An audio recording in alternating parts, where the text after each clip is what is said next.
Hello guys, welcome to my YouTube channel Scholar Tech Studio. In this video, we will learn how can we do a kinematic analysis of 4-bar mechanism in Adams View. We have created this 4-bar mechanism in SolidWorks. Okay, and now we will go to save, and then we will go to save as, and now we will assign the name of this assembly or file as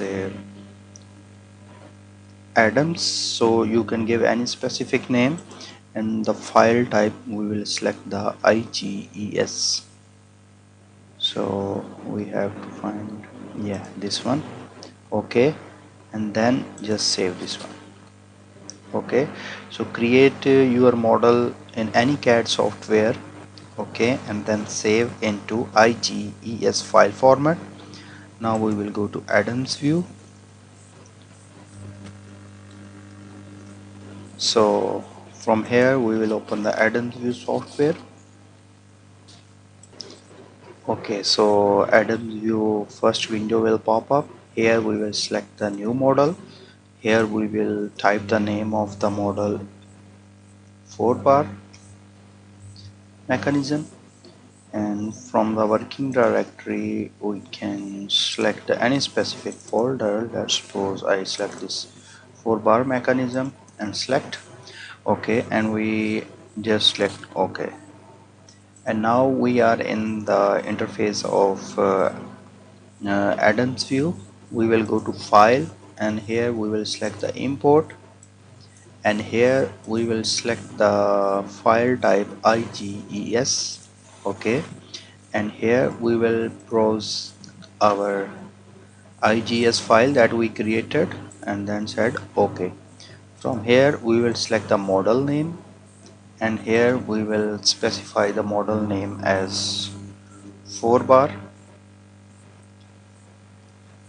mechanism, and you can specify the any name, or if we already have the name, then we just click here, then select the model, and here to guess, and here we will select the 4-bar because we already uh, create the name of this one, and we will keep all the values as default and then set OK. So now you can see that our model is imported into our Adams View, and from here you can zoom this one. Okay, and from here you can specify its location. If you will select here, now you can see that this is the 3D model, and if you will select, this is wireframe model. Okay, and from here we can rotate this model. Okay, so the first step is, first we have to uh, create first we have to assign the material to all the parts. Okay, so from here we can see this is our body 1, this is 2, this is 3. So the name are very large, so first we can rename this. So let's suppose we select this rename, and from here to here we can rename this as like P1,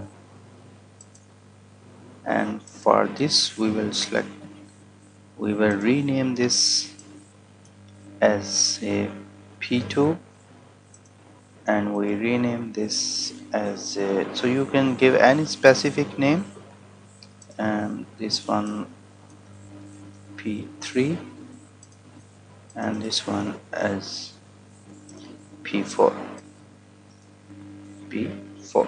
Okay, so we have assigned name. We can also change the color of these different parts. How can we change the color? We will select on this plus sign, and here we have a solid one. Right click on it and then go to appearance, and from here just right click, then go to color, then guess. So let's suppose for this I select the blue.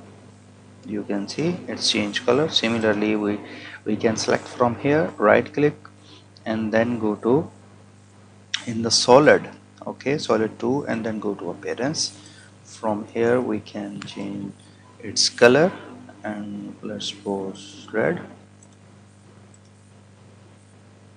So in this way you can change the color of all the parts. Next thing is we must have to assign the material to all the parts. So how can we assign the material? Just right click on the part, then go to modify, and here we will select the geometry and density, so we can specify the density here. Okay, and if we will select the geometry and the material type, then we have a material library from here, and here, like, let's suppose we want to assign the steel. Okay, similarly we will assign the material to this one using the same process. Okay, steel, and then for this go to modify, geometry, and then go to steel. Okay, and similarly from here modify and then go to steel. So in this way we can assign different materials.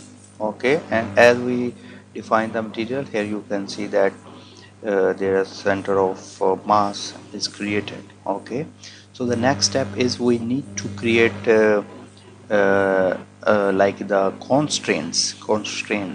Okay, like this bar is fixed, and here is the revolute joint, here is also a revolute joint, here is the revolute joint, and here is the revolute joint. So we will go to connection.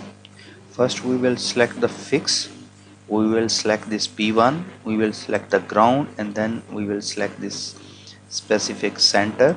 See, now it's fixed at this one. Okay, and now we need to create a, we can say, revolute joint at this point and this point. Go to revolute point, and here we will select two bodies, one location, and here we can select normal to the ground. Okay, so we will select the P1, then we will select the P2, then we have to specify the location. So we will select the center. Okay, we will select the center. So now you can see that it's created, and from here we can see it's exactly at the center of this one. Similarly we will select revolute joint, we will select this P2, we will select P3, and then we will select the center of this point. Okay, similarly we will get to revolute joint, we will select P3, and then we will select P4, and then we will specify the center. So here you can see that it's showing there the center. And similarly we will assign a revolute joint, we can select this P1, P4, and here we can select the center of this one. See, and if we go to the simulation from here, and now you can see that it's moving due to gravity. Okay, now we need to assign the motion. The next step is we want to assign the motion on this joint. So we will go to the motion. We can assign motion at linear joint or at revolute joint. So in this case we have revolute joint, so we can assign motion to this one. Okay, so we will assign the rotational motion, and we will select this joint too. Okay, why it's not selecting this one, and then we will select this one.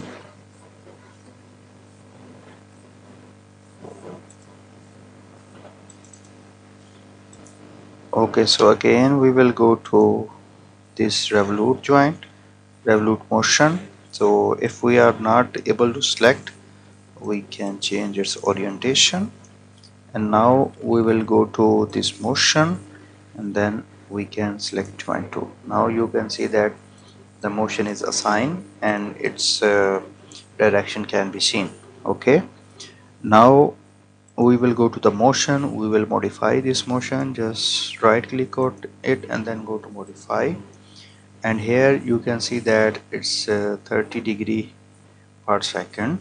Okay, actually we don't know its location is like this one, so I think we have to put minus sign.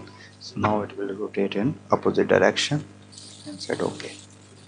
right, and from here we can uh, zoom to fit. Okay, and now what we have to do, we will go to the simulation. The next step is simulation. So from here we will, let's suppose we want to do the simulation for 10 seconds, and from here we can increase the steps. If we increase the steps, then it will show the simulation in slow motion. Okay, now it will take 5000 points. Okay, in 10 seconds, and if we select this one, see, now you can see that it's moving in like this direction. Okay, but if you want to modify this motion, like you want to move this in opposite direction, like in this direction, so just go back and then go to the motion, then go to modify, and here just remove the minus sign. Now it's changed the direction and said okay, and now see, it's moving in this direction. So we can zoom this one, and then we go to the, and we wait until this simulation is completed, and then we will go for post processing. Like we will draw the angle of this bar and the angle of this bar. Okay, so we will do the post processing when this is completed, simulation is completed. So now our simulation is completed. Then after the simulation is completed, here you can see the sign of plotting, so just click on it. So this post processing will pop up. So what we want to know, we want to know the like the position of P1 and P2 and P3, or P3 or P4. Let's suppose from here we can select the objects, and here we can select the body. So this is P4, and from here we can select the angular velocity, and angular velocity along this is Z axis. So we will select the Z axis. So this is the angular velocity of P4. Similarly, if you want to know the angular velocity of P3, you can select this one. Okay, so we also have angular acceleration of P3. This is the angular acceleration of P3, and if you want to check the angular acceleration of P4, so just select in Z direction. So this is the angular acceleration of P4. This is again, we select the velocity, we select the acceleration, and from here we will select the component. Okay, so this is the acceleration. And similarly, if we go to the force, so we don't have any external applied force. If we go to constraints, so here is the motion, and here we can calculate the power, that how much power is required to move this one, how much power is consumed on this one. And we also have the torque around Z axis. So we'll just select this one. So this is the torque that required to move this mechanism. And similarly, if we select the joint 2, and then we can calculate the force magnitude on this joint. Okay, we'll clear this and this one. So this is the force acting on this joint, total force. Even we can calculate the force along the in x direction. So this is the force on in the x direction, this is in y direction, and this is in z direction. Okay, so this is the force. So in this way we can get different results for our mechanism, kinematic and dynamic results. I hope you like my video. Please subscribe my YouTube channel and press the bell icon so that you can get the notification of my upcoming video. If you have any question, you can paste it in the comments.